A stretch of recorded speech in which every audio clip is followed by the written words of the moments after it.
আজকে খুবই গুরুত্বপূর্ণ একটি কথা বলতে চাচ্ছি আপনাদেরকে। খুব মনোযোগ সহকারে একটু শুনুন প্লিজ।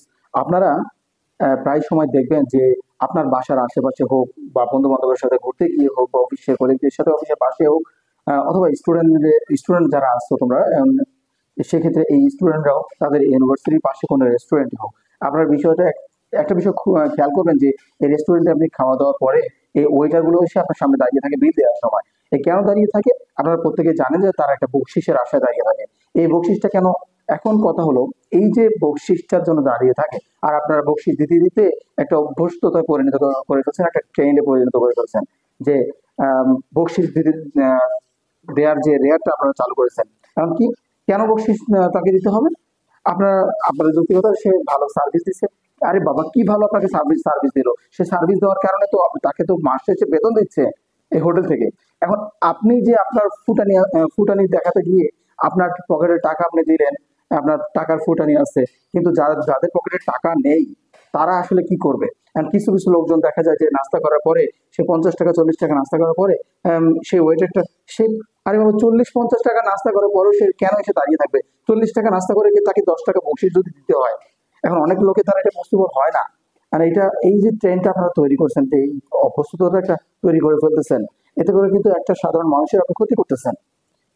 একটা মানুষ তখন অপমানে পড়ে যায় বা একটা দ্বিধাদ্বন্দ্বে পড়ে যায় যে আমি তাকে কিভাবে এই টাকা দিব। 5 টাকা দিলে তো একটা বেমানান দেখায়। এর ফলে আপনারা আরেকটা জিনিস কি করতেছেন, অন্য মানুষের হক মারতেছেন। অন্য মানুষের হক কিভাবে মারেন আপনারা? এই অন্য মানুষের হকটা কি? যখন আপনারা এই যে নাস্তা করে 40-50 টাকা নাস্তা করে 100-200 টাকা নাস্তা করে আপনি 10 টাকা টাকা দিয়ে আসতেছেন, 20 টাকা টাকা দিয়ে আসতেছেন।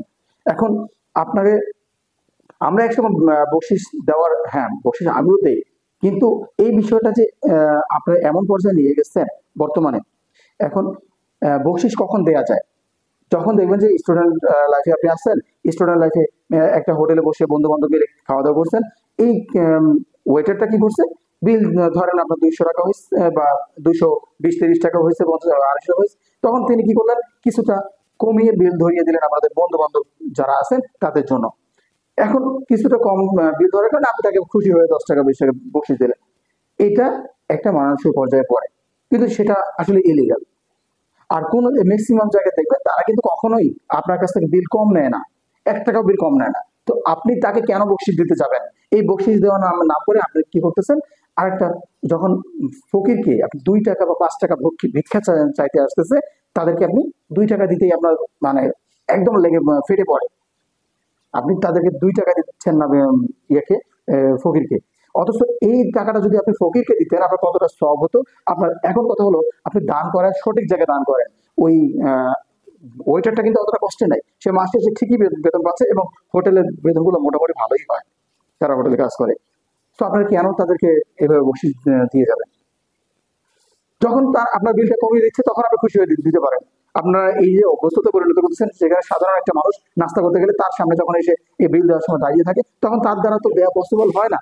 অনেকে আছে হোটেলে 2 বেলা 3 বেলা পর্যন্ত নাস্তা করতে হয়। আচ্ছা, 3 বেলা একটা লোক যদি নাস্তা করতে গিয়ে আপনার এই 10 টাকা করে দিতে যায়, 300 টাকাই ধরলাম, প্রতিদিন যদি 1 বেলা করেও দেয়, আচ্ছা এই 300 টাকা করে আপনি কেন তাকে দেবেন? এই 300 টাকা করে আপনি দিনের পথে খরচ করেন, দিনের পথে খরচ করেন। ইসলাম প্রচারের কাজে আপনি দিতে পারেন, অথবা ভালো কাজে দিতে পারেন। ফকিরকে আপনি দান করেন, দানে বিপদ কাটে।